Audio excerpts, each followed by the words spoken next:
So we're going to do a kneeling hip flexor stretch. Specifically, we're trying to bias a muscle on the front and outside of your hip called your tensor fasciae latae, or TFL. Basically runs on an angle like this from the hip down towards your IT band, which then continues down the side of the leg.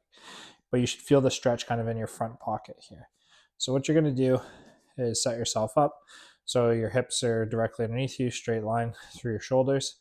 You're going to think of trying to tuck your hips underneath you like this so that you can create that stretch across the front of the hip.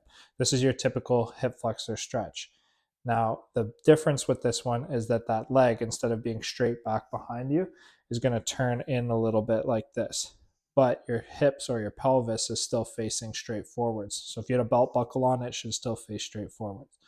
Now, same idea. You're going to try to tilt your hips underneath you, and that should move the stretch from being directly in the front or in through the thigh here a little more towards the outside.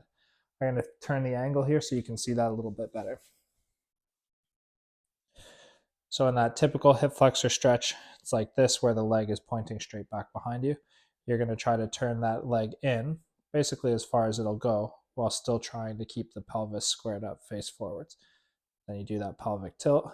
Should feel some stretch along the outside of the hip here.